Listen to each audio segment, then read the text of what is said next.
Hello everyone, welcome back to my YouTube channel. आशा करता हूँ आप सही स्वस्थ होंगे। तो लास्ट टाइम हमने हमारे जो फोर्थ जनरेशन के कंप्यूटर के क्वेश्चन थे वो हमने डिस्कस कर लिए थे। तो आज हमारे फिफ्थ जनरेशन के जो इंपॉर्टेंट क्वेश्चन हम बनते हैं, जो एग्जाम में आपसे पूछे जा सकते हैं, आज हम उनको डिस्कस कर लेते हैं। यहाँ पे फर्स्ट क्वेश्चन दे रखा है, वाइल प्रीवियस जनरेशन आज defined by a specific year, fifth generation is officially characterised by the shift toward AI, जिसको हम आर्टिफिशियल इंटेलिजेंस बोलते हैं, which microscopic integration technology define the hardware foundation. Simple बात करिए कि जो हमारे पास एआई है, जिसको हम फिफ्थ जनरेशन की कैटेगरी मतलब फिफ्थ जनरेशन में हम रखते हैं, तो जो एआई है तो उसको इम्प्लीमेंट करने के लिए या फिर उस टेक्नोलॉजी के ऊपर काम करने के लिए हमारे पास कौन सी ऐसी माइक्रोस्कोपिक इंटीग्रेशन आई जिसने हमारी फिफ्थ जनरेशन की शुरुआत करी, और साथ ही साथ जो हमारे पास एआई था उसको एक तरीके से स्टार्ट कर दिया था इम्प्लीमेंट होने के लिए। तो वो हमारे पास कौन सी टेक्नोलॉजी है? एज पर ऑप्शन हमारे पास थर्ड यहाँ पे राइट आंसर हो जाएगा, यूएलएसआई हम जिसको बोलते हैं, ultra large scale of integration. ये मैंने आपको पहले बताया था कि बेसिकली जब हमारे पास फोर्थ जनरेशन आ गई थी, फोर्थ जनरेशन कौन सी थी? जहाँ पे हम माइक्रो प्रोसेसर के बारे में पढ़ते हैं। ओके, तो फोर्थ जनरेशन को हम समटाइम क्या बोल देते हैं सर? उसको हम एलएसआई बोल देते हैं या फिर एमएसआई बोल देते हैं। मतलब है कुछ भी नहीं, सिंपल मान लेते हैं, एक आपके पास एरिया है, इस जगह या फिर इस एरिया के अंदर आपने कितने छोटे छोटे कंपोनेंट्स यहाँ पे इंटीग्रेट किए हुए हैं, मतलब लगाए हुए हैं। जैसे आपने यहाँ पे छोटे छोटे कंपोनेंट्स अपने इंटीग्रेट किए हुए हैं, इसी चीज़ को हम क्या बोल देते हैं? इंटीग्रेशन बोल देते हैं। अभी इंटीग्रेशन दो पार्ट्स में हम पढ़ते हैं। एक हम पढ़ते हैं कौन सा? MSI, medium scale of integration. दूसरा पढ़ते हैं लार्ज स्केल ऑफ इंटीग्रेशन। अब देखो, मीडियम स्केल ऑफ इंटीग्रेशन और लार्ज स्केल ऑफ इंटीग्रेशन मतलब क्या होगा? मतलब जगह तो उतनी है, एरिया तो उतना ही है, पर लार्ज स्केल में मान लेते हैं कि यहाँ पे अगर जैसे सपोज कर लेते हैं, ये मेरे पास कितना है? 1 स्क्वायर किलोमीटर का एरिया है ना? 1 स्क्वायर किलोमीटर एरिया मान लेते हैं। यहाँ पे मेरे पास कितने हैं? 1000 घर हैं। और यहाँ पे मेरे पास कितने हैं? 500 घर हैं।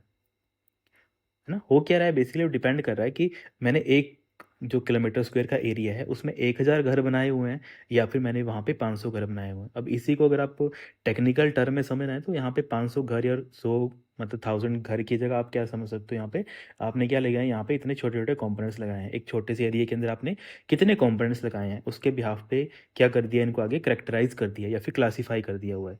और ये हम कौन सी जनरेशन में पढ़ते हैं? ये हम फोर्थ जनरेशन में पढ़ते हैं। बाकी फिफ्थ जनरेशन में क्या हुआ? फिफ्थ जनरेशन में भी हमारे पास सेम ही रहा। अगर हम फिफ्थ जनरेशन की बात करते हैं, जगह तो नहीं रही, एरिया तो नहीं रहा, पर जहाँ पे हमने पहले बोला कि पहले 500 और 1000 से हमने शुरुआत करी, अब हमने बोला नहीं, हमें 10,000 लगाने हैं। मतलब एरिया उतना रहा, पर हमने क्या कर दिया? और छोटा साइज़ कर दिया, और छोटा छोटा साइज़ कर दिया। जैसे हमने इसका छोटा साइज़ कर दिया, तो अब मान लेते हैं यहाँ पे कितने कॉम्पोनेंट्स आ गए? 10,000 प्लस यहाँ पे कॉम्पोनेंट आ गए। तो इसी टेक्नोलॉजी को हमने क्या बोल दिया? ये हमारे पास बन गया, कौन सा बन गया? यूएलएसआई हमारे पास बन गया, ultra large scale of integration. होता कुछ नहीं है बेसिकली, ये इतने छोटे होते हैं, माइक्रोस्कोप से इनको देखना पड़ता है। इंटीग्रेशन का मतलब समझते हैं ना कि ये आपस में कहीं ना कहीं जुड़े होंगे, इंटीग्रेट होंगे, तभी तो हम इनको क्या बोलते हैं? इंटीग्रेशन हम इनको बोलते हैं। ये क्या होंगे? सारे आपस में कहीं ना कहीं अटैच होंगे, और जब ये कंपोनेंट्स आपस में मिलके काम करते हैं तो इसी को हम क्या बोलते हैं? इंटीग्रेशन। इंटीग्रेशन हम इसको बोल देते हैं। अब ये फिफ्थ जनरेशन की है, तो फिफ्थ जनरेशन में इंटीग्रेशन अलग है, फोर्थ जनरेशन में इंटीग्रेशन हमारी अलग है। ये सारी चीज़ें बस आपने समझनी है, रटनी कोई चीज़ नहीं है, बस इजी टू अंडरस्टैंड करनी है कि इंटीग्रेशन का मतलब क्या होता है, उसके बिहार से जो क्वेश्चन है जो एग्जाम में पूछे जाते हैं। बस यहाँ पे एक ऑप्शन इंपॉर्टेंट है, इसको आप नोट कर सकते हैं, क्योंकि इन फ्यूचर है जहाँ पे फिफ्थ जनरेशन के बारे में सभी बच्चों ने पढ़ लिया हुआ है, पर एक जो टर्म आती है एस सी आई को हम क्या बोलते हैं? सुपर कंडक्टिंग इंटीग्रेशन बोलते हैं। ये आप पढ़ेंगे जब आप क्वांटम कंप्यूटर की बात करेंगे। जो लेटेस्ट हमारे कंप्यूटर्स बन रहे हैं वो क्वांटम बिट्स के ऊपर काम करें, या फिर क्वी बिट्स हम इसको बोलते हैं, है ना? क्वांटम कंप्यूटर्स हम इनको बोलते हैं। ये बेसिकली लेटेस्ट हमारे पास सिस्टम्स आ रहे हैं। इसके अलावा जो क्वांटम कंप्यूटर्स होते हैं वो क्वांटा बिट्स के ऊपर काम करते हैं, है ना? क्वांटा बिट्स या फिर क्वी बिट्स हम बोलते हैं। अब क्वी बिट्स क्या होता है? जैसे बाइनरी क्या होता है? बाइनरी में हम क्या करते हैं? बाइनरी हमें किसी चीज़ को रिप्रेजेंट करने के लिए हमें किसकी कितने की रिक्वायरमेंट होती है सर? 2 बिट्स की हमें रिक्वायरमेंट होती है। किसी भी चीज़ को रिप्रेजेंट करना या फिर बताने के लिए हमें मिनिमम 2 बिट्स की रिक्वायरमेंट पड़ती है, तभी तो हम इसको बाइनरी बोलते हैं। तो वैसे जो क्वांटा बिट्स होती है इसमें हमें 8 बिट्स, मतलब जो आपका क्वाटा बिट्स होता है या फिर क्यू बिट्स जिसको बोलते हैं, वो 8 बिट का होता है। जैसे नॉर्मली हम कंप्यूटर में बाइनरी पढ़ते हैं तो 2 बिट्स होता है उसका मतलब, वैसे जो क्वांटा बिट्स होता है क्वांटम कंप्यूटर में उसका मतलब होता है 8 बिट्स। तो बस छोटे पॉइंट है पर एग्जाम रेलिवेंट बनते हैं, सारे आपने नोट कर लेने हैं। देन हमारा नेक्स्ट क्वेश्चन है, unlike traditional fourth generation computer that execute instruction sequentially. हमने ये चीज़ पढ़ी है कि जो हमारे पास फोर्थ जनरेशन में क्या होता है? कंप्यूटर जो एग्जीक्यूट करते थे इंस्ट्रक्शंस वो कैसे करते थे, सीक्वेंस में। और जैसे सीक्वेंस में फॉलो करते थे उसको हम क्या बोलते थे, वॉन न्यूमन स्टाइल बोलते थे या फिर वॉन न्यूमन आर्किटेक्चर बोलते थे। जिन्होंने क्या दिया था, बेसिकली इन्होंने एक कंसेप्ट दिया था स्टोर्ड प्रोग्रामिंग का, हमने डिस्कस किया हुआ, बस जस्ट आपके रिवीजन के लिए। इन्होंने एक कंसेप्ट दिया था स्टोर्ड प्रोग्रामिंग का। इन्होंने बोला था कि आप जो बार बार अपना जो प्रोग्राम है उसको आप बदल रहे हो, है ना, डाटा तो सेम ही रहता है, जो आपका डाटा है वो तो सेम रहता है। पर आपको पता है कोई भी प्रोग्राम जैसे आप बना लो, अगर आपको कंप्यूटर में उसको बार बार फिर से उसकी बार बार ओवरराइट करना पड़ रहा है, बार बार उसको ओवरराइट करना पड़ रहा है, उससे बेटर है आप क्या करो, उसको उसका एक प्रोग्राम बना के कंप्यूटर की मेमोरी में क्यों नहीं रख देते, है ना। आप क्या करो, बेसिकली नॉर्मली आप खुद सोचो, अगर आपको मैंने एक सिस्टम दे दिया, कंप्यूटर दे दिया, अब आपको यहाँ पे करनी है एडिशन, ऐड करना है, तो आपको आपको पता है यहाँ पे अलग अलग तारें होंगी। अब आप क्या करोगे, हर एक तार को अलग अलग को क्या करोगे, एडिशन के बिहाफ पे चेंज करोगे, ऐड करने के लिए अलग से चेंज करोगे। फिर मान लेते हैं, फिर आपको कल कल को हो गया, कल को मैंने बोला सब्ट्रैक्ट करो, तो सब्ट्रैक्ट करने के लिए मान लेते हैं आपने ये तारें ऐसे लगाई थी, कल को आपको ये तारें ऐसे लगानी पड़ेगी, है ना, जस्ट आपको समझाने के लिए कि क्या होता है यहाँ पे। मान लेते हैं आपको ये तारें ऐसे लगानी पड़ेगी। ओके, तो देखो है तो कुछ नहीं है, आप क्या कर रहे हो, डाटा तो सेम ही रहेगा। मान लिया मैंने डाटा दे दिया, कोई भी 2 डिजिट्स का मैंने डाटा दे दिया, या फिर मैंने बोला कि आप प्लस करो 20 + 30, आप दो मैंने आपको वैल्यूज दे दी, इनको आप प्लस करो। तो देखो डाटा बार बार चेंज होता है, पर जो प्रोग्राम है क्या वो चेंज होते हैं? सर प्रोग्राम तो कभी भी चेंज नहीं होते हैं, जो प्रोग्राम जैसे हैं वो वैसे रहते हैं। तो यही आइडिया आया था वॉन न्यूमन का, उन्होंने बोला था आप क्या करो, आप एक ऐसा कंप्यूटर क्यों नहीं बनाते जहाँ पे आप क्या करो, जहाँ पे जो प्रोग्राम्स है उसको आप स्टोर कर लो, क्योंकि प्रोग्राम तो सेम ही रहेंगे। स्टोर कर लो मतलब यहाँ पे ऐड का प्रोग्राम भी स्टोर कर लो, यहाँ पे सब्ट्रैक्ट का प्रोग्राम भी सेव कर लो, और जब जो यूज़र जो डाटा देगा उस डाटा को आप मेमोरी में ले जाओ, और जो आप मतलब यूज़र को फर्दर जिस प्रोग्राम को चलाना है तो उस प्रोग्राम को आप क्या करो, मेमोरी में लेके आ जाओ। फिर यहाँ पे क्या हो जाएगा, डाटा प्लस प्रोग्राम दोनों एक जगह में आ जाएंगे, और तब आप इसको क्या कर दो, एग्जीक्यूट कर दो। इसको जैसे आप एग्जीक्यूट करोगे तब आपका जो भी रिजल्ट होगा वो आ जाएगा। इससे क्या होगा, जो बार बार आप रीवायरिंग कर रहे हो, यहाँ पे देख रहे हो ना क्या हो रहा है। एडिशन के लिए पहले आप ऐसे था, फिर जैसे आपको मैंने बोला सब्ट्रैक्ट करो, तो आपको इसकी वायरिंग चेंज करनी पड़ी। तो जो ये रीवायरिंग हो रही थी बार बार, रीवायरिंग को ख़त्म करने का जो आइडिया था वो वॉन न्यूमन ने दिया था। बस आपने ये याद रखना है कि स्टोर्ड प्रोग्रामिंग का कंसेप्ट किसने दिया था, तो वो जॉन वॉन न्यूमन ने दिया था। और जो इनका सिस्टम था एडवैक, उनके अंदर इसने क्या किया था, उन्होंने इस चीज़ को इम्प्लीमेंट किया था। फिर हम क्वेश्चन में चलते हैं, fifth generation super computer bypass this limitation using which structure architecture. देखो फिफ्थ जनरेशन ने क्या किया, क्योंकि फोर्थ जनरेशन के टाइम पे हम क्या पढ़ रहे थे, हम सीक्वेंशली जो इंस्ट्रक्शन थे। अब सीक्वेंस क्या होता है, बेसिकली आपको पहले एक नंबर वाली इंस्ट्रक्शन चलानी पड़ेगी, फिर सेकंड वाली चलानी पड़ेगी, फिर थर्ड वाली चलानी पड़ेगी, फिर फोर्थ वाली चलानी पड़ेगी। एक मतलब आपको सीक्वेंस फॉलो करना पड़ेगा। पर कई बार क्या होता है कि मान लेते हैं कि मुझे फर्स्ट इंस्ट्रक्शन चलानी थी, पर उसके बाद मुझे इंस्ट्रक्शन नंबर 4 चलानी थी, मुझे सेकंड थर्ड बाद में चलानी थी। तो इस टाइप के जो प्रोग्राम्स होते थे वो हम फोर्थ जनरेशन के कंप्यूटर नहीं कर पाते थे, क्योंकि वो क्या चलते थे, वो सीक्वेंस में चलते थे। तो इस चीज़ को ख़त्म करने का काम किसने किया, फिफ्थ जनरेशन ने किया। तो जो बाईपास कर दी ये लिमिटेशन, तो कौन सा हमने आर्किटेक्चर यूज़ किया था जिसकी हेल्प से ये बाईपास हो गया था, तो इस चीज़ को हम बोलते हैं मैसिव पार मतलब मैसिव पैरेलल प्रोसेसिंग आर्किटेक्चर। तो यहाँ पे क्या बन जाएगा, सेकंड आपका राइट आंसर बन जाएगा। तो कल को मैं आप क्वेश्चन नॉर्मली पूछ लूँ को बताओ कि इनमें से कौन सा आर्किटेक्चर है जो फिफ्थ जनरेशन में आया था, तो आप तब भी बोलेंगे सर हमारे पास आया था एमपीपी, है ना, क्योंकि एक एग्जाम में एमपीपी लिखा होता है, वहाँ पे पूरा नहीं लिखा होता है, पर जस्ट आपको पता हो इसलिए यहाँ पे मैंने पूरा ऐड ऑन करवा दिया था कि मैसिव पैरेलल प्रोसेसिंग आर्किटेक्चर हम इसको बोलते हैं। और कौन सी जनरेशन में बिलोंग करता है, हमारे सर फिफ्थ जनरेशन को ये बिलोंग करता है। बाकी देखो और क्या चीज़ें यहाँ पे ऑप्शन में दे रखी है, जैसे हम ऑप्शन की बात कर लेते हैं, तो यहाँ पे बैच प्रोसेसिंग दे रखा है। तो मैंने बताया ही था आपको, बैच प्रोसेसिंग हम आपने कहाँ पे पढ़ा था सर, या तो हम फर्स्ट या फिर नियर अबाउट अगर एग्जाम में पूछा भी जाए तो आपने हमेशा याद रखना है सेकंड जनरेशन या फिर फर्स्ट जनरेशन के जो सिस्टम होते थे वहाँ पे हम यूज़ करते थे बैच प्रोसेसिंग का, है ना। बैच प्रोसेसिंग का मतलब क्या होता है, बेसिकली मैंने आपको पहले भी समझाया हुआ है कि जो जॉब्स होते थे उनको कलेक्ट किया जाता था और उनको एक बैचेस में क्या किया जाता था, प्रोसेस किया जाता था। उसको हम क्या बोलते थे, बैच प्रोसेसिंग बोलते थे। बाकी एमपीपी मैंने बता दिया फिफ्थ जनरेशन को ये बिलोंग करता है, और इसने बाईपास कर दिया था कौन सा, जो बेसिकली एक ड्रॉबैक भी आप बोल सकते हो किसकी, फोर्थ जनरेशन की थी, उसको इसने क्या कर दिया था, ओवरकम कर दिया था। इससे हेल्प इसकी हेल्प से क्या हुआ, जो हमारे पास एमपीपी था इसकी हेल्प से जो हमारे पास जहाँ पे पहले कॉम्प्लेक्स इंस्ट्रक्शन थी वो नहीं एग्जीक्यूट हो पा रही थी, जैसे ये आया उसके बाद जो हमारी कॉम्प्लेक्स इंस्ट्रक्शन थी वो भी एग्जीक्यूट होना स्टार्ट हो गई थी। फिर जैसे यहाँ पे एस आई एस डी दे रखा है, तो S I S D basically ये किसने दिया था, ये वही आर्किटेक्चर है जो जॉन वॉन न्यूमन ने दिया था। इसने क्या बोला था कि यहाँ पे आप इसको हम बोलते हैं सिंगल इंस्ट्रक्शन, SI मतलब S से सिंगल, I से आपका हो गया इंस्ट्रक्शन, फिर यहाँ पे सिंगल इंस्ट्रक्शन सिंगल डाटा। ये जो आर्किटेक्चर था SISD, यही किसने दिया था? ये हमारा जॉन वॉन न्यूमन ने दिया था, जिसको हम क्या बोलते हैं मतलब वॉन न्यूमन स्टाइल भी हम बोलते हैं। इसमें क्या है, इंस्ट्रक्शन और डाटा आप क्या करो, एक ही जगह कोलैब कर लो, उसके बाद जो भी आपको प्रोग्राम करना है वो आप वहाँ पे एग्जीक्यूट कर लो उस प्रोग्राम को। तो ये आर्किटेक्चर किसने दिया था? जॉन वॉन न्यूमन ने। बाकी नेक्स्ट यहाँ पे जो ऑप्शन दे रखा है वैक्यूम वेल्व राउटिंग आर्किटेक्चर, है ना। तो ये बेसिकली कहाँ पे यूज़ होता था? अब आप तो खुद लग रहा है आपको पता, वैक्यूम वेल्व राउटिंग आर्किटेक्चर। तो ये कहाँ पे होगा? ये सर हमारा फर्स्ट जनरेशन को बिलोंग करता है। छोटे पॉइंट है पर एग्जाम रेलिवेंट बन जाते हैं, सारे आपने नोट कर लेने हैं। द नेक्स्ट क्वेश्चन है the program logic and reasoning application in early days of fifth generation AI research which non procedural language developed by Alan. देखो सबसे पहले तो आपको ये पता होना चाहिए कि ऐसी कौन सी नॉन प्रोसीजरल लैंग्वेज है, क्योंकि क्वेश्चन पूछा जाता है। नॉन प्रोसीजरल आपने नोट करना है। फिर डेवलप किसने की थी? एलियन ने इसको डेवलप किया था, है ना। सबसे दो इंपॉर्टेंट पॉइंट आगे कि एलन कोल मिरर ने कौन सी लैंग्वेज बनाई थी? नॉन प्रोसीजर एक लैंग्वेज बनाई थी। कौन सी जनरेशन में थी वो? फिफ्थ जनरेशन में थी। कहाँ से वो बिलोंग करते थे? वो फ्रांस से बिलोंग करते थे। बेसिकली कौन से ईयर में उन्होंने बनाई थी? 1972 में बनाई थी। ये सारे सिंगल लाइन के क्वेश्चन हैं जिनको कोलैब कर दिया है क्वेश्चन में हमने। तो ये सारे अपने अलग अलग ढंग से नोट करने हैं, ऐसा नहीं कि क्वेश्चन पढ़ के आपने छोड़ देने हैं। तो ये सारी चीज़ें बेसिकली एक लैंग्वेज के बारे में है, एक लैंग्वेज के बारे में ये सारी क्वेश्चन है। तो बताओ कौन सी लैंग्वेज है जो फिफ्थ जनरेशन AI में वो यूज़ हुई थी? तो यहाँ पे एज पर ऑप्शन हमारे पास क्या बन जाएगा? फर्स्ट यहाँ पे राइट आंसर बन जाएगा। एक हमारे पास प्रोलॉग है जिसको हम क्या बोल देते हैं बेटा? प्रोग्रामिंग लॉजिक बोल देते हैं। प्रोग्रामिंग इन लॉजिक, है ना। प्रोग्रामिंग इन लॉजिक किसको बोलते हैं? प्रोलॉग को बोलते हैं। बेसिकली ये डेवलप हुई थी फ्रांस में 1972 में।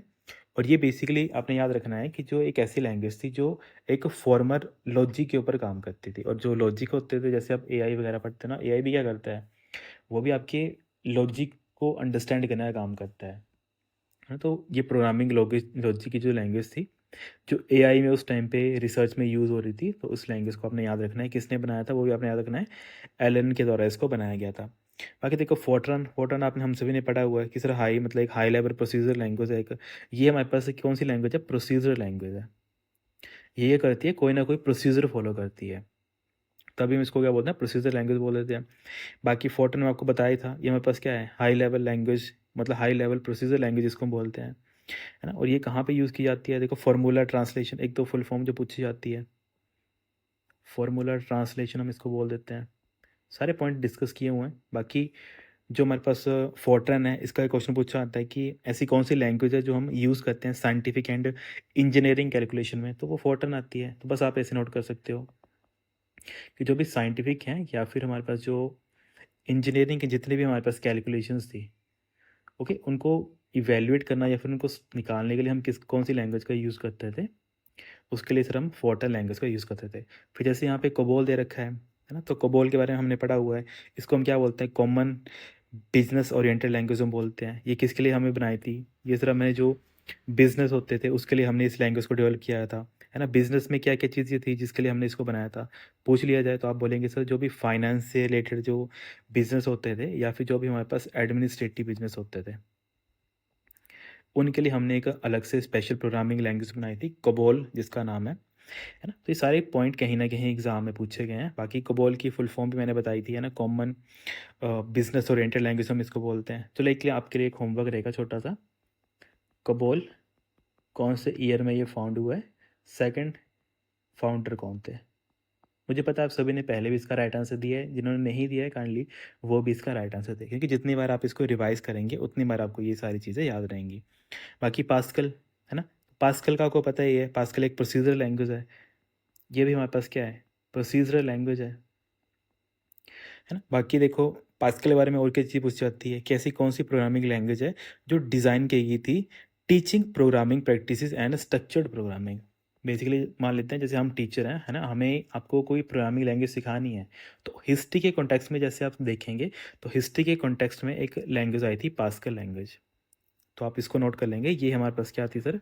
प्रोसीजरल लैंग्वेज थी। फर्स्ट पॉइंट तो ये आ जाता है।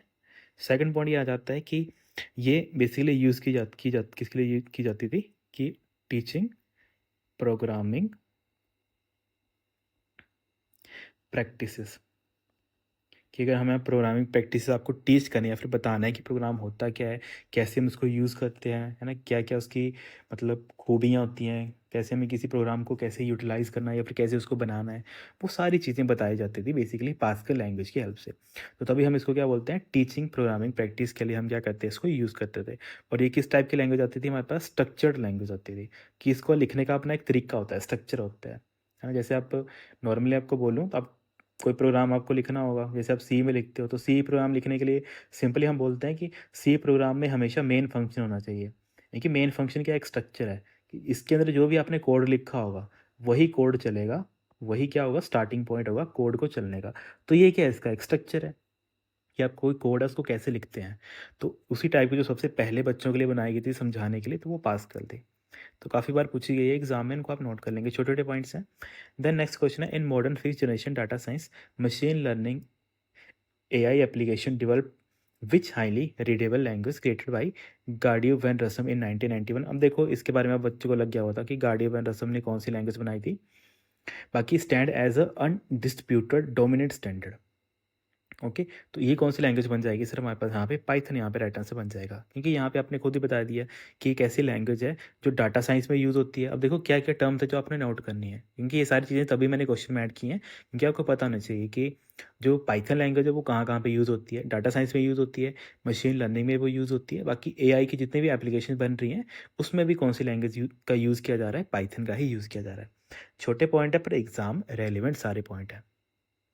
और ये कब बनी थी, 1991 में ये बनी थी। बाकी देखो यहाँ पे कुछ चीज़ें दे रखी हैं, तो स्विफ्ट दे रखी है ना। तो स्विफ्ट क्या है सर, ये भी हमारे पास एक powerful and intuitive programming language है, जिसको किसने बनाया है, एप्पल ने बनाया है। ये भी क्या है कि हमारे पास पावरफुल लैंग्वेज है, एक पावरफुल होने के साथ साथ ये क्या है हमारे पास सर, एक इंट्यूटिव प्रोग्रामिंग लैंग्वेज है। इंट्यूटिव प्रोग्रामिंग लैंग्वेज इसको हम बोल देते हैं। बाकी देखो और क्या चीज़ें हैं, किसने इसको बनाया था, क्योंकि छोटे छोटे पॉइंट है, पूछ लिया जाता है कि ऐसी कौन सी लैंग्वेज है जो एप्पल ने बनाई है, तो आप बोलेंगे सर वो हमारे पास स्विफ्ट लैंग्वेज है ना। बाकी देखो जो एप्पल के प्रोडक्ट हैं, जितने प्रोडक्ट हैं, जैसे आप बोलते हो iOS है, चाहे मैक है, चाहे एप्पल टीवी है, या फिर एप्पल की जो वॉच है, उसकी जो भी एप्लीकेशंस बनती है ना, जो आप देखते हो ना ऐप्स, जैसे एप्पल की जो भी मतलब एप्लीकेशंस बनती हैं, उसको बनाने के लिए कौन सी प्रोग्रामिंग लैंग्वेज का यूज़ किया जाता है, स्विफ्ट का यूज़ किया जाता है। सिंपली आप नोट कर लेंगे, तो जो भी ऐप्स होती हैं उनको बनाने के लिए किसका यूज़ किया जाता है, उसको बनाने के लिए सर हम, जो बेसिकली एप्पल है वो स्विफ्ट लैंग्वेज का यूज़ करती है। ये सारी चीज़ें हैं जो कहीं ना कहीं एग्ज़ाम में पूछी जाती हैं, तो इनको आपने क्या करना है, नोट कर लेना। बाकी देखो पाइथन तो लग गया, मन पहले डिस्कस किया हुआ, गार्डियन रसम ने इसको बनाया हुआ है, AI वगैरह में इसको काफ़ी यूज़ किया जाता है। बाकी जावास्क्रिप्ट आपको मैंने बताया था, जावास्क्रिप्ट क्या होती है बेसिकली, बेंडरन एच ने इसको बनाया हुआ है ना। बेंडरन एच हमने पढ़ा हुआ काफ़ी बार कि बेंडरन एच के द्वारा एक लैंग्वेज बनाई गई है जावास्क्रिप्ट। और किस टाइप की लैंग्वेज आ जाती है सर हमारे पास, क्लाइंट साइड स्क्रिप्टिंग ये लैंग्वेज आ जाती है ना। क्लाइंट साइड स्क्रिप्टिंग क्यों बोलते हैं, क्योंकि सर जो ये लैंग्वेज है ये वेब ब्राउज़र पे चलती है, जो यूज़र का वेब ब्राउज़र होता है ना वहाँ पे ये चलती है, तभी हम इसको क्या बोलते हैं, क्लाइंट साइड स्क्रिप्टिंग लैंग्वेज बोल देते हैं, या फिर क्लाइंट साइड एक तरीके से वैलिडेशन लैंग्वेज भी हम कई बार बोल देते हैं इसको। बस आपने ये याद रखना है, काफ़ी इंपॉर्टेंट पॉइंट है। बाकी जीएस आपको पता है 1995 में ही हमारे पास ये लैंग्वेज बनी थी, तो सारे इंपॉर्टेंट पॉइंट है, पर आपको नोट कर सकते हो। देन नेक्स्ट क्वेश्चन है, moving beyond classical binary bits 0 और 1, fifth generation experimental computer utilising the qubits, जो मैंने आपको ऊपर ही बताया ना, क्यू बिट्स का हम यूज़ करते हैं बेसिकली, हम तो वैसे क्वांटम कंप्यूटर में इसको यूज़ करते हैं। That can exist in a multiple state simultaneously due to superposition, what is the class of hardware code, तो उस हार्डवेयर क्लास को हम क्या बोलते हैं, उस हार्डवेयर क्लास को हम बोलते हैं क्वांटम कंप्यूटर्स, है ना। तो यही आ गया हमारे पास क्या, सेकंड यहाँ पे राइट आंसर बन जाएगा। वही बोला था मैंने, क्यू बिट्स का हम यूज़ करते हैं, क्योंकि नॉर्मली हम बाइनरी में क्या करते हैं, 0 और 1 का यूज़ करते हैं, पर जब हम बात कर लेते हैं क्यू बिट्स की, तो क्वांटम कंप्यूटर क्या करता है, क्यू बिट्स का वो यूज़ करता है। ये सारी चीज़ें हैं जो कहीं ना कहीं आपने नोट करनी है। बाकी एग्ज़ाम में अगर पूछा जाएगा कि ऐसी कौन सी बेसिकली कंप्यूटिंग टेक्नोलॉजी है जहाँ पे मल्टीपल स्टेट्स को हम एक ही टाइम पे क्या कर सकते हैं, बता सकते हैं, है ना, मतलब सुपर पोजिशन हम उसको यूटिलाइज कर सकते हैं, तब आप बोलेंगे सर उस टाइम पे भी हम क्यूबिट्स का ही क्या करेंगे, यूज़ करेंगे। बाकी देखो जैसे यहाँ पे ऑप्शन में दे रखा है बायोमॉर्फिक कंप्यूटर, तो ये ऐसे कंप्यूटर्स होते हैं, ये छोटे पॉइंट पर एग्जाम में पूछे जाते हैं। तो बायोमॉर्फिक कंप्यूटर का क्वेश्चन ये पूछा गया था कि कौन से ऐसे सिस्टम है जो मतलब नकल कर लेते हैं किस चीज़ के, मतलब न्यूरो बायोलॉजिकल आर्किटेक्चर, जो हमारे ब्रेन में ना जो हमारा आर्किटेक्चर है, हमारा जो न्यूरॉन्स है वो कैसे काम करते हैं, है ना, उसका एक तरीके से क्या बना लेता है, एक आर्किटेक्चर प्रेजेंट करने का काम करता है। तो वो उस टाइप के कंप्यूटर क्या होते हैं हमारे पास, बायोमॉर्फिक कंप्यूटर। तो आप इसको ऐसे लिख सकते हो कि सर हमारे पास क्या होते हैं, सिस्टम्स डिजाइंड टू, जैसे मान लेते हैं मुझे आपका ब्रेन का पूरा एक नक्शा तैयार करना है ना, तो उसके लिए मुझे कौन सा सिस्टम चाहिए होगा, बायोमॉर्फिक कंप्यूटर। तो सिस्टम डिजाइंड टू क्या करना, मिनिएक मिमिक करना या फिर कॉपी करना, mimic the neurobiological neurobiological architecture. और ये क्या होगा बेसिकली, कहाँ पे मिलेगा आपका ये मुझे neuro biological architecture, obviously sir जो हमारे न्यूरॉन्स होंगे ब्रेन, है ना, in the present in the nerve system. उसके लिए हम किसका यूज़ करते हैं, हम बेसिकली बायोमॉर्फिक कंप्यूटर का हम यूज़ करते हैं। अगर देखो इतनी बड़ी स्टेटमेंट आपको नहीं दी होगी, मान लेते हैं टीसीएस ने इतनी बड़ी स्टेटमेंट नहीं दी होगी, तो वो सिंपल पूछेगा बायोमॉर्फिक कंप्यूटर का कि आप मुझे बताओ ऐसा कौन सा कंप्यूटर है जिससे आप न्यूरोमॉर्फिक इम्प्लीमेंट करते हैं, क्या करते हैं आप उससे, न्यूरोमॉर्फिक आप इम्प्लीमेंट करते हैं, या फिर न्यूरोमॉर्फिक का अगर आपको कोई भी आर्किटेक्चर बनाना है तो उसके लिए आप कौन से कंप्यूटर का यूज़ करेंगे, तब भी राइट आंसर क्या होगा आपका, बायोमॉर्फिक कंप्यूटर। बाकी इसके अलावा जैसे यहाँ पे ऑप्टिकल मेन फ्रेम दे रखे हैं, तो ऑप्टिकल मेन फ्रेम क्या होगा, बेसिकली ऐसे सिस्टम या फिर ऐसे कंप्यूटरिंग डिवाइस जो क्या करते हैं, फोटोन या फिर लाइट का यूज़ करते हैं। जैसे हम नॉर्मली पढ़ते हैं ना, हमारे कंप्यूटर किसके ऊपर काम करते हैं, इलेक्ट्रिकल सिग्नल के ऊपर काम करते हैं, पर जो ऑप्टिकल मेन फ्रेम कंप्यूटर होते हैं ये किसके ऊपर काम करते हैं, ये सर फोटोन्स के ऊपर काम करते हैं। और फोटोन्स को ही हम क्या बोल देते हैं, लाइट एनर्जी इसको बोलते हैं। जैसे हमने पढ़ा था ना, ऑप्टिकल फाइबर केबल या फिर ऑप्टिकल केबल जो क्या करते हैं, डाटा ट्रांसमिट करने का काम करते हैं with the help of light energy. तो कुछ ऐसे कंप्यूटर्स होते हैं जो लाइट एनर्जी के ऊपर काम करते हैं, है ना, तो फोटॉन्स के ऊपर वो काम करते हैं। तो ये सारी चीज़ें आपने याद रखनी है। लाइट एनर्जी इसको लिख लेना पूरा, इंस्टेड ऑफ इलेक्ट्रॉन्स, कि वो इलेक्ट्रॉन्स का यूज़ नहीं करते हैं, वो लाइट या फिर फोटॉन्स का यूज़ करते हैं, किसके लिए, for data transmission and processing, data transmission and processing. इसके लिए हम किसका यूज़ करते हैं सर, हमारे पास एक स्पेशल कंप्यूटर्स होते हैं, फिर स्पेशल सिस्टम्स होते हैं, उनको हम ऑप्टिकल मेन फ्रेम्स हम बोलते हैं। बाकी जैसे यहाँ पे दे रखा है एनालॉग कैलकुलेटर, तो एनालॉग कैलकुलेटर मुझे बताने की जरूरत ही नहीं है, बेसिकली जो आप नॉर्मली यूज़ करते हो डिवाइसेस वगैरह, जो कंटिन्यूस फिजिकल फिनोमिना के ऊपर काम करता है, जैसे इलेक्ट्रिकल वोल्टेज कितनी है, मैकेनिकल मोशन कितना है, जैसे आप मतलब गाड़ियों और बाइक्स में देखते हैं ना, जो हमारे पास स्पीडोमीटर वगैरह होते हैं, वो सारे किसकी एग्जांपल है, वो एनालॉग कैलकुलेटर की एग्जांपल है। जैसे मान लेते हैं एक बच्चा है, वो क्या चला रहा है, बाइक चला रहा है अपनी, है ना, बाइक से वो कहीं जा रहा है, तो उसको दिख रहा है उसका जो स्पीडोमीटर है उसके ऊपर उसकी स्पीड दिख रही है 50 किलोमीटर पर आवर। तो वो कैसे दिख रही है, क्योंकि उसके जो टायर है वो कितनी तेज़ी से घूम रहे हैं, उसके बिहाफ पे क्या होता है, जो उसकी फिजिकल मूवमेंट होती है वही उसको कहाँ पे दिखती है, उसके मीटर के ऊपर दिखती है। तो जो ये फिजिकल मूवमेंट उसके मीटर के ऊपर दिखती है, तो वो किस टाइप का एग्जाम्पल आ जाता है, वो एनालॉग कैलकुलेटर का एग्जाम्पल आ जाता है। तो ये सारी चीज़ें छोटी छोटी पर एग्जाम में पूछी है, बस आपने अंडरस्टैंड करनी है, रटनी कोई चीज़ें नहीं है। द नेक्स्ट क्वेश्चन है, fifth generation computing gave birth to a specialised class of electronic co-processor designed specially for accelerate the matrix multiplication required by the deep neural network, है ना, जो आप एक चीज़ें पढ़ते हो ना, डीप न्यूरल नेटवर्क, ये सारी चीज़ें आई कहाँ से हैं, जब हमने एआई के बारे में पढ़ा, उसके बारे में जानना स्टार्ट किया, तो हमें आइडिया लगा कि अच्छा ये सारी चीज़ें होती हैं कि हमारा जो ब्रेन होता है, जैसे हम बोलते हैं कॉन्शियस माइंड, सबकॉन्शियस माइंड, ये सारी चीज़ें आई कहाँ से होती हैं, क्योंकि हमने रिसर्च की, हमने खोज किया, उसके बाद हमें ये सारी चीज़ें पता लगी कि हमारे माइंड में भी ऐसी चीज़ें होती हैं, तो कंप्यूटर में भी तो हम ये सारी चीज़ें इंप्लीमेंट कर सकते हैं, कि कंप्यूटर को भी हम एक तरीके से डीपली सोचने का या फिर डीपली किसी चीज़ को सॉल्व करने का, वो सारी चीज़ें हम करवा सकते हैं।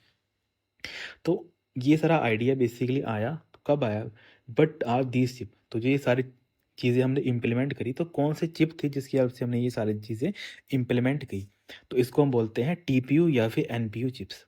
जब भी आपको ना अगर एग्ज़ाम में पूछा जाएगा कि अगर आपको जो एआई है वो डीप न्यूरल नेटवर्क के ऊपर काम करता है, तो वो कौन से एक यूनिक चिप के ऊपर काम करता है।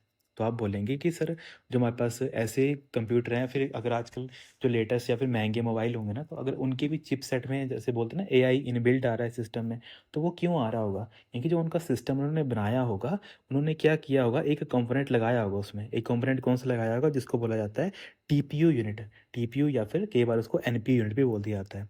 तो आप इसको नोट कर सकते हैं, काफ़ी इंपॉर्टेंट, क्योंकि आजकल ना एआई वगैरह काफ़ी ट्रेंड में चला हुआ है, तो ऐसे क्वेश्चन होते हैं जो एग्ज़ाम में आपसे माइट पॉसिबिलिटी के पूछे जा सकते हैं। तो टीपी को हम बोल देते हैं, टी स्टैंड फॉर टेंसर और एन स्टैंड फॉर न्यूरल, है ना। बाकी तो प्रोसेसिंग यूनिट सेम ही रहेगा, ठीक है। टेंसर प्रोसेसिंग यूनिट हम बोल देते हैं। बाकी एन से आ जाता है आपके पास न्यूरल प्रोसेसिंग यूनिट। तो इसके बारे में काफ़ी बार एग्जाम पूछा जाता है। बस आपने याद रखना है कि हमारे पास एक सर स्पेशलाइज्ड हार्डवेयर है जो डिज़ाइन किया गया है किस चीज़ के लिए, मैट्रिक्स मल्टीप्लिकेशन अगर करनी है उसमें रिक्वायर्ड होता है, या फिर डीप न्यूरल नेटवर्क है उसमें रिक्वायर्ड होता है किस चीज़ का, हमारा टीपीयू या फिर एनपीयू चिप्स का। और जितने मैट्रिक्स मल्टीप्लिकेशन होती है, जैसे मैट्रिक मल्टीप्लिकेशन होती है, जैसे देखते हैं ना, जैसे आपने अगर मैथ में पढ़ा होगा कि अगर आपके पास 2D में कोई डाटा आपने स्टोर किया है, जैसे मैं बोलूँ आपका सिंपल आ गया, यहाँ पे एक एग्जांपल आ गया, मैं बोलता हूँ यहाँ पे 0 0 0 1, फिर यहाँ पे 0 2, ठीक है। फिर यहाँ पे आ गया हमारे पास यहाँ पे आ गया हमारे पास 1 0, फिर यहाँ पे 1 1, फिर यहाँ पे 1 2। तो जी यहाँ पे ये क्या देख रहे हो आप, सर ये जो डाटा है वो हमने क्या किया है, हमने दो वैल्यू से रिप्रेजेंट किया हुआ है कि एक्स एक्सिस की वैल्यू हमारी 0 है और वाई एक्सिस की वैल्यू हमारे पास कितनी है, 0 है। तब यहाँ पे मेरा डाटा कितना है, मान लेते हैं 10 है। वही मैंने बोला एक्सिस की वैल्यू मेरी 0 है, पर वाई एक्सिस की वैल्यू मेरी कितनी है यहाँ पे, क्योंकि हम 2D की बात कर रहे हैं, 2 डायमेंशनल की बात कर रहे हैं। तो अगर मुझे उस टाइप की भी कैलकुलेशन करनी है तो उसको मुझे एक स्पेशल स्ट्रक्चर के थ्रू इम्प्लीमेंट करना पड़ेगा। तो वो स्पेशल स्ट्रक्चर है, उसको हम क्या बोलते हैं, टेंसर प्रोसेसिंग यूनिट बोल देते हैं, या फिर न्यूरल प्रोसेसिंग यूनिट बोल देते हैं। ये जो हमारा माइंड होता है वो भी क्या करता है, वो मल्टीपल वे में कैलकुलेशन परफॉर्म कर लेता है। तो वैसे ही जैसे मतलब 2D में हम क्या करते हैं, ऐसे ही हम स्टोर करते हैं। जिसने मैथ वगैरह पढ़ा होगा ना थोड़ा बेसिक, उसको आइडिया होगा कि हम मैट्रिक्स की जब बात करते हैं तो वहाँ पे बेसिकली हम क्या करते हैं, बेसिकली अलग अलग जो डायमेंशंस होते हैं उसके बिहाफ पे हम क्या कर सकते हैं, कैलकुलेशंस परफॉर्म कर लेते हैं। तो सारी चीज़ें जो एग्जाम में पूछी जाती हैं तो उनको आपने क्या करना है, नोट कर लेना है।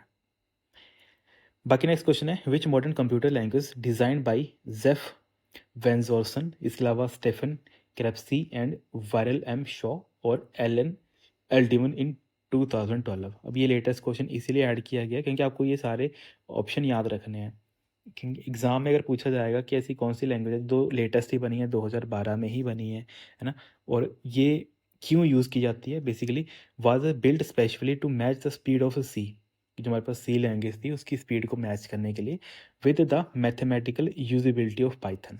यहाँ पे हो क्या रहा है, यहाँ पे बस इंटीग्रेशन की है, एक्स्ट्रा कुछ काम नहीं किया है। एक तो हमें पता है सी लैंग्वेज किसके लिए यूज़ की जाती है, जो भी हमारे सिस्टम सॉफ्टवेयर होते हैं उनको बनाने के लिए हम कौन सी लैंग्वेज का यूज़ करते हैं, सी लैंग्वेज का यूज़ करते हैं। अब सिस्टम सॉफ्टवेयर कौन सा हो गया, जैसे मैंने आपको बताया था यूनिक्स एक हमारे पास सिस्टम सॉफ्टवेयर है, तो उसको बनाने के लिए सी लैंग्वेज का यूज़ किया गया है। बाकी हमें पता है पाइथन है, पाइथन एक ऐसी लैंग्वेज है उसमें अलग अलग हमारे पास लाइब्रेरीज बनी है। एक ऐसी लैंग्वेज है, मुझे उसके मान लेते हैं कोई मैथमेटिकल मुझे कोई चीज़ें यूज़ करनी है तो पांडा क्लासेस होती हैं, मतलब आप ऐसे समझ लो कि आपके पास सारी चीज़ें पहले से बनी बनाई हैं। तो हमने एक ऐसी नई लैंग्वेज डेवलप की, किस किस ने बनाया उसने, जेफ बेजोस ने बनाया, स्टेफन ने उसको बनाया, ओके। इसके अलावा वायरल बी शॉ ने इसको बनाया, और एलन एक हमारे पास पर्सन थे एलन, इनके द्वारा किया गया था। ये एक लैंग्वेज बनाई गई थी 2012 में। उस लैंग्वेज का नाम क्या था, उस लैंग्वेज का नाम था जूलिया। तो यहाँ पे फर्स्ट वैसे आपका राइट आंसर हो जाएगा। इसने क्या किया था, एक ऐसी लैंग्वेज थी जिसमें सी और पाइथन के जो भी मैथमेटिकल इक्वेशंस थी, ठीक है, पाइथन जो भी मैथमेटिकल इक्वेशन यूज़ करता था कैलकुलेशन करने के लिए, या फिर जो भी लाइब्रेरी यूज़ करता था, इन दोनों को आपस में यूटिलाइज करने के लिए क्या कौन सी लैंग्वेज एक बना दी गई थी, उसका नाम था, मतलब उस लैंग्वेज का नाम था जूलिया। तो कुछ पॉइंट है जो एग्जाम में पूछे जाते हैं तो उनको आप क्या कर सकते हैं, नोट कर सकते हो। बाकी देखो रूबी, रूबी तो हमने पहले ही पढ़ा हुआ, एक high level general purpose programming language है जो बेसिकली क्यों बनाई गई थी, वेब डेवलपमेंट के लिए। ये बेसिकली आप देखोगे जहाँ पे वेब डेवलपमेंट वगैरह होता है वहाँ पे काफ़ी बार यूज़ की जाती है रूबी। बाकी पर लैंग्वेज है, तो पर लैंग्वेज भी हम यूज़ करते हैं। मैंने बता ही दिया था, एक हाई लेवल या फिर रिच प्रोग्रामिंग लैंग्वेज हम इसको बोलते हैं। ये बेसिकली यूज़ की जाती है किसके लिए? टेक्स्ट प्रोसेसिंग और सिस्टम एडमिनिस्ट्रेशन में हम यूज़ करते हैं कौन सी लैंग्वेज? पर लैंग्वेज। बाकी जैसे कोबोल दे रखा है, कोबोल के बारे में हमने पढ़ ही लिया। बेसिकली एक ऐसी लैंग्वेज है जो बिजनेस या फिर एडमिनिस्ट्रेटिव पर्पसेस के लिए हमने क्या किया था, उसको बनाया था। बस इस क्वेश्चन का डालने का मोटिव यही है ताकि आपको आइडिया रहे कि हमारे पास एक जूलिया लैंग्वेज थी और उनको 4 पर्सन के द्वारा बनाया गया था। और कब बनी? ये लेटेस्ट लैंग्वेज है, 2012 में ये बनी थी। और ये कौन सी जनरेशन को बिलोंग करती है? 5th जनरेशन को ही बिलोंग करती है। नेक्स्ट क्वेश्चन हमारे पास, who is the universally recognised as the father of AI, जिसको हम आर्टिफिशियल इंटेलिजेंस बोलते हैं, for coin the term in 1956 and inventing the foundation of AI programming language Lisp. अब देखो यहाँ पे ये क्वेश्चन ऐड क्यों किया है, क्योंकि यहाँ पे आपको मैंने एक चीज़ समझानी थी कि फादर ऑफ एआई भी हम उसको बोलते हैं, क्योंकि बच्चे काफ़ी कंफ्यूज होते हैं इसमें। सेकंड, उन्होंने क्या किया था, उन्होंने एक लैंग्वेज भी बनाई थी अपनी। कौन सी लैंग्वेज बनाई थी? लिस्प लैंग्वेज भी बनाई थी। साथ ही साथ उन्होंने अपना एक टर्म यूज़ की थी कि एआई एक चीज़ आएगी इन फ्यूचर, है ना। उन्होंने एक टर्म क्वाइंड की थी, वो टर्म एआई थी। और वो कब की थी उन्होंने क्वाइंड? 1956 में। तो ये कौन से पर्सन है, आप पता लग ही जाएगा सर, ये हमारे पास है जॉन मैकार्थी, वो पर्सन थे जिनको हम फादर ऑफ एआई बोलते हैं, फादर ऑफ इंटेलिजेंस भी हम क्या बोलते हैं? फादर ऑफ एआई हम बोलते हैं, आर्टिफिशियल इंटेलिजेंस। सारी चीज़ें हैं जो एग्ज़ाम में पूछी जाती हैं। बाकी टिम बर्नर्स-ली हमने पढ़ा हुआ है कि ये बेसिकली एक हमारे पास इंग्लिश कंप्यूटर साइंटिस्ट थे, जिन्होंने क्या किया था, HTML लैंग्वेज बनाई है। इसके अलावा एक हमारे पास फर्म आती है W3C, जिसको हम बोलते हैं world wide web consortium, world wide web consortium, है ना, कंसोर्टियम। इसके ये हेड भी रह चुके हैं, इसके ये क्या रह चुके हैं? हेड भी रह चुके हैं, है ना। इसके अलावा इन्होंने और क्या क्या चीज़ें बनाई हुई हैं, हम HTML की बनाई हुई है इन्होंने। इसके अलावा एक हमारे पास जो फर्स्ट वेब ब्राउज़र है, फर्स्ट वेब ब्राउज़र, उसका नाम क्या है? उसका नाम वर्ल्ड वाइड वेब है। वर्ड, अब इसमें वर्ल्ड वाइड वेब में ना स्पेस नहीं है, बस ये याद रखना आपने। नॉर्मली जैसे हम बच्चे पढ़ते हैं ना कि एक टर्म आती है वर्ल्ड वाइड वेब, ये अलग है ना। इसको हम बोल देते हैं वर्ल्ड वाइड वेब, कि मतलब पूरे देश में जितना भी वेब है, मतलब जितने भी अलग अलग सर्वर हैं जिसके थ्रू आप क्या करते हो, इन सर्वर में डाटा पड़ा होगा, कहीं ना कुछ डाटा पड़ा होगा, और ये सारे क्या आपस में कनेक्टेड है। इस चीज़ को हम बोल देते हैं वर्ल्ड वाइड वेब। पर जब हम बात करते हैं ब्राउज़र की, जैसे गूगल क्रोम आपका ब्राउज़र है ना, एज आपका ब्राउज़र है, मोजिला फायरफॉक्स आपका एक ब्राउज़र है, जिसके थ्रू आप क्या करते हो, जिसके थ्रू आप वर्ल्ड वाइड वेब के ऊपर कनेक्ट होते हो या फिर इसके ऊपर रिक्वेस्ट भेजते हो। तो वैसे टिम बर्नर्स-ली ने एक अपना वेब ब्राउज़र बनाया था, उसका नाम क्या था? World wide web. ओके, और ये वर्ल्ड वाइड वेब क्या इकट्ठा है, जुड़ा हुआ है, अलग अलग नहीं है। जैसे नॉर्मली हम पढ़ते हैं ना, वर्ड अलग है, वाइड अलग है और वेब हमारा अलग है। ये क्या है? ब्राउज़र है, first browser world wide web, जो क्या है इकट्ठा है। और किसने बनाया था? टिम बर्नर्स-ली ने इसको बनाया था। तो ये पॉइंट है, इनको आप नोट कर लेना। बाकी डेनिस रिची हमने पढ़ा है, बेसिकली ये को क्रिएटर हैं यूनिक्स के, है ना। एक तो उन्होंने किस में भागीदारी निभाई है अपनी, 1972 में एक लैंग्वेज बनाई थी, सी लैंग्वेज। और इन्होंने क्या किया था, बेसिकली कैन थॉमसन एक पर्सन थे, कैन थॉमसन, इन्होंने क्या किया था, एक अपना ऑपरेटिंग सिस्टम बना रहे थे। कौन सा ऑपरेटिंग सिस्टम था इनका? यूनिक्स ऑपरेटिंग सिस्टम था। तो इन्होंने क्या किया था, डेनिस रिची ने बस इनके अपनी एक लैंग्वेज के थ्रू इनकी हेल्प करी थी ओएस बनाने के लिए, यूनिक्स बनाने के लिए। तो कई बार ये पूछ लिया जाता है, हु इज़ द को फाउंडर या फिर को creator for Unix operating system, तो वो आ जाता है हमारे पास डेनिस रिची। पर अगर पूछा जाए कि यूनिक्स किसने बनाया था, तो कैन थॉमसन ने बनाया था। पर घुमा के क्वेश्चन पूछना होगा या फिर दोनों के बारे में पूछना होगा, तब एग्जामिनर ये पूछ सकता है कि कैन थॉमसन और डेनिस रिची थे जिन्होंने यूनिक्स ऑपरेटिंग सिस्टम बनाया था। बाकी Charles Babbage, father of computer, है ना। फादर ऑफ कंप्यूटर हम किसको बोलते हैं? चार्ल्स बेबेज को बोल देते हैं। क्यों बोल देते हैं? क्योंकि इन्होंने एक फर्स्ट कंसेप्चुलाइजिंग क्या बनाया था, एक मैकेनिकल कंप्यूटर बनाया था या फिर मैकेनिकल जनरल पर्पस कंप्यूटर बनाया था। याद रखना है आपने, इन्होंने क्या बनाया था? फर्स्ट मैकेनिकल जनरल पर्पस, हमेशा लिखना है, ऐसे नहीं लिखना है कि फर्स्ट मैकेनिकल बोल दिया। तो फर्स्ट मैकेनिकल तो ये नहीं था, पर ये first mechanical general purpose computer था। मतलब ऐसा कंप्यूटर था जो जनरली सारे काम कर लेता था। जैसे हमारा मॉडर्न कंप्यूटर है जिसकी अपनी रैम होती थी, इसका अपना मतलब इनपुट डिवाइस था, रैम थी, वो सारी चीज़ें थी। उन्होंने एक मॉडल बनाया था, और ये किस टाइप का मॉडल था? कंसेप्चुअल मॉडल था। हमेशा याद रखना है, ये हमारे पास कंसेप्चुअल मॉडल था। ओके, कंसेप्चुअल मॉडल था। और चार्ल्स बेबेज ने इसको बनाया था, तो first mechanical general purpose conceptual model था या फिर कंप्यूटर था। ओके, इसका नाम क्या था? Analytical engine. तो कई बार ये चीज़ें पूछ ली जाती है कि एनालिटिकल इंजन था वो किसने बनाया था, तो वो चार्ल्स बेबेज ने बनाया था। और जैसे इन्होंने ये डिवाइस बनाया था, इसके बाद इनको दर्जा दे दिया गया था किसका, फादर ऑफ कंप्यूटर का। बाकी एनालिटिकल इंजन किस टाइप का कंप्यूटर था सर, ये हमारे पास जनरल पर्पस कंप्यूटर था, या फिर ऐसे बोल सकते हैं first mechanical general purpose computer. Okay, ये किस टाइप का मॉडल था सर, ये कंसेप्चुअल मॉडल था। अच्छा, चार्ल्स बेबेज ने इससे पहले कोई कंप्यूटर बनाया था, हाँ सर बनाया था। उसका नाम क्या था, उसका नाम था difference engine. Okay sir, difference engine उन्होंने बनाया था। अच्छा, चार्ल्स बेबेज ने जो डिफरेंस इंजन बनाया था, इसमें क्या था, इसमें क्या खूबी थी एक तरीके से। तो ये बेटा जो आप पढ़ते हैं ना, बेसिकली एक टर्म आती है मैथ्स में, जिसमें आप क्या करते हो, कोऑर्डिनेट या फिर उसका यूज़ करते हो। ठीक है, बेसिकली आप ऐसे बोल सकते हो कि कैलकुलेशंस वगैरह कर सकता था। किस टाइप की कैलकुलेशन कर सकता था, जैसे हम बोलते हैं x square plus 2y plus 3z, है ना। इस टाइप के जो कैलकुलेशंस था वो कौन परफॉर्म कर लेता था, डिफरेंस इंजन। और हमेशा याद रखना है, ये सिर्फ और सिर्फ पॉजिटिव नंबर की ही कैलकुलेट कर सकता था, पॉजिटिव नंबर की ही। जो हमारे पास पॉलिनोमियल्स होते हैं, पॉजिटिव नंबर पॉलिनोमियल इक्वेशंस, है ना। पॉलिनोमियल इक्वेशन में जैसे मैंने नीचे बताई ना आपको, ये वाली x square plus 2y plus 3x, तो ये कुछ ऐसे टाइप की जो इक्वेशन होती हैं इनको हम पॉलिनोमियल इक्वेशन बोलते हैं मैथ में। तो जो पॉजिटिव पॉजिटिव मतलब बीच में प्लस होना चाहिए, अगर बीच में कोई भी नेगेटिव आ गया तब ये काम नहीं करेगा डिफरेंस इंजन। पर जो पॉजिटिव पॉलिनोमियल थे उनको निकालने के लिए किसका यूज़ किया जाता था, डिफरेंस इंजन का यूज़ किया जाता था। किसने इसको बनाया था सर, फादर ऑफ कंप्यूटर जो हमारे पास चार्ल्स बेबेज थे, इन्होंने इसको बनाया था। डिफरेंस इंजन के बाद कौन सा कंप्यूटर बना है, हमारा एनालिटिकल इंजन बना है, जिसकी वजह से इनको हम क्या बोलते हैं, फादर ऑफ कंप्यूटर बोल देते हैं। तो इस क्वेश्चन के जो भी इंपॉर्टेंट पॉइंट है आप नोट कर लेना। The next question is, fifth generation smart devices frequently rely on IoT technology to communicate and make autonomous decision, है ना। IoT इंटरनेट ऑफ थिंग्स हम बोलते हैं। फिफ्थ जनरेशन में जैसे आप देखते हो ना, एक घर है, सपोज कर लेते हैं एक आपका घर आ गया। अब आप देखते हो कि जो बड़े बड़े सेलिब्रिटीज़ होते हैं, है ना, वो वैसे जैसे घर में एंटर होते हैं तो वो बोलते हैं कि एलेक्सा या फिर सीरी, है ना, जो मतलब बेसिकली एलेक्सा यूज़ करते हैं अमेजोन का। तो वो बोलते हैं Alexa turn on the light, turn on light. तो जैसे वो बोलते हैं तो उसका आवाज़ कहीं न कहीं तो जाता है ना कहीं किसी न किसी डिवाइस के ऊपर जाता है। तो जैसे उस डिवाइस के ऊपर जाता है, वो डिवाइस क्या करता है, उस डिवाइस के साथ जो भी कनेक्टेड चीज़ें होती हैं, जैसे लाइट कनेक्टेड है, फ़ैन कनेक्टेड है, वो सारे के सारे जैसे कोई कमांड जाती है टर्न ऑन द लाइट, तो जैसे लाइट ऑन करने का कमांड आती है तो वो क्या करता है, लाइट को टर्न ऑन कर देता है। घर की लाइट क्या करता है, ऑन कर देता है। तो जो इस टाइप की जो मैकेनिज़्म है उसको चलाने के लिए किसका यूज़ किया जाता है, इसको चलाने के लिए हम सर इंटरनेट का यूज़ करते हैं।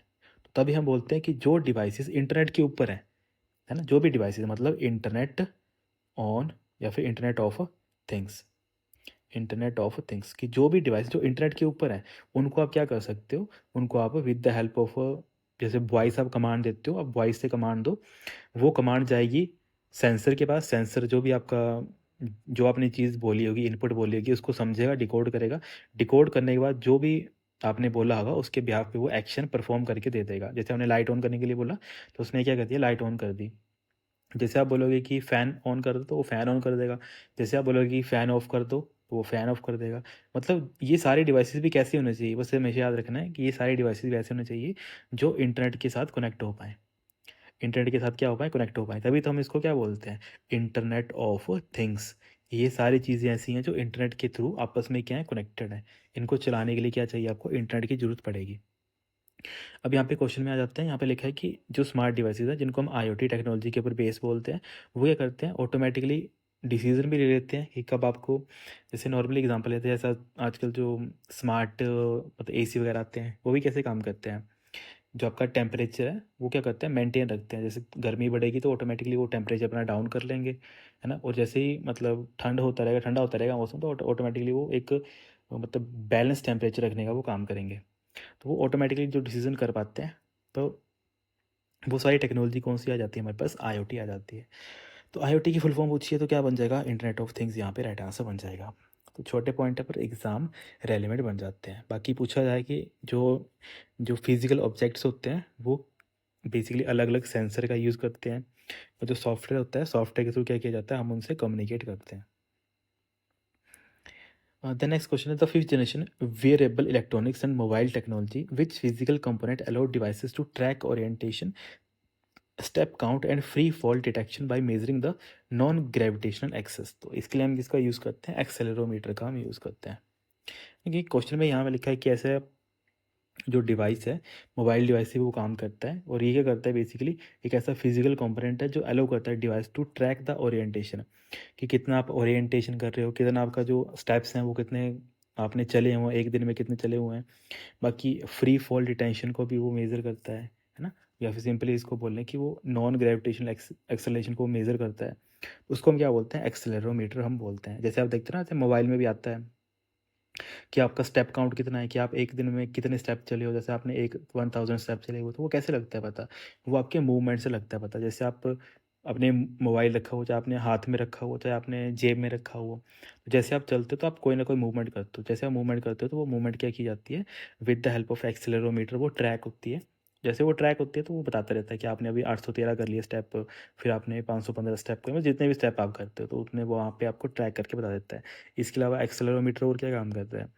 वो काम करता है जैसे कई बार होता है ना कि आप जो डिवाइस है उसको आप एक तरीके से मतलब ओरिएंटेशन कर रहे हो कि नहीं कर रहे हो। जैसे आपका अभी पोर्ट्रेट में ऐसे डिवाइस, और आपने क्या किया, इसको फ्लिप कर दिया, इसको ऐसे चेंज कर दिया। अब आप क्या कर रहे हो, इसकी ओरिएंटेशन चेंज कर रहे हो। तो ओरिएंटेशन कब आप चेंज कर रहे हो, कब ये चीज़ें कर रहे हो, मतलब जो भी फिजिकल चेंज आप कर रहे हो अपने डिवाइस के साथ, वो भी कौन ट्रैक करने का या फिर किस एक कंपोनेंट की हेल्प से ये सारी चीज़ें आप कर पाते हो, तो उसको हम एक्सेलेरोमीटर हम बोलते हैं। तो छोटे पॉइंट्स यहाँ पर एग्जाम में पूछे जाते हैं, तो उनको आपने क्या करना है, कॉपी पे नोट कर लेना है। बाकी इसके अलावा जो और भी क्वेश्चंस हैं उनको हम नेक्स्ट पार्ट में डिस्कस कर लेंगे, नहीं तो आपकी क्वेश्चन ज़्यादा हो जाएंगे। जो इंपॉर्टेंट पॉइंट मैंने आपको यहाँ पे बताया, आप सारे काइंडली इनको ना नोट कर लेना अपनी कॉपी के ऊपर। ओके, ठीक है students, thank you so much, have a great day.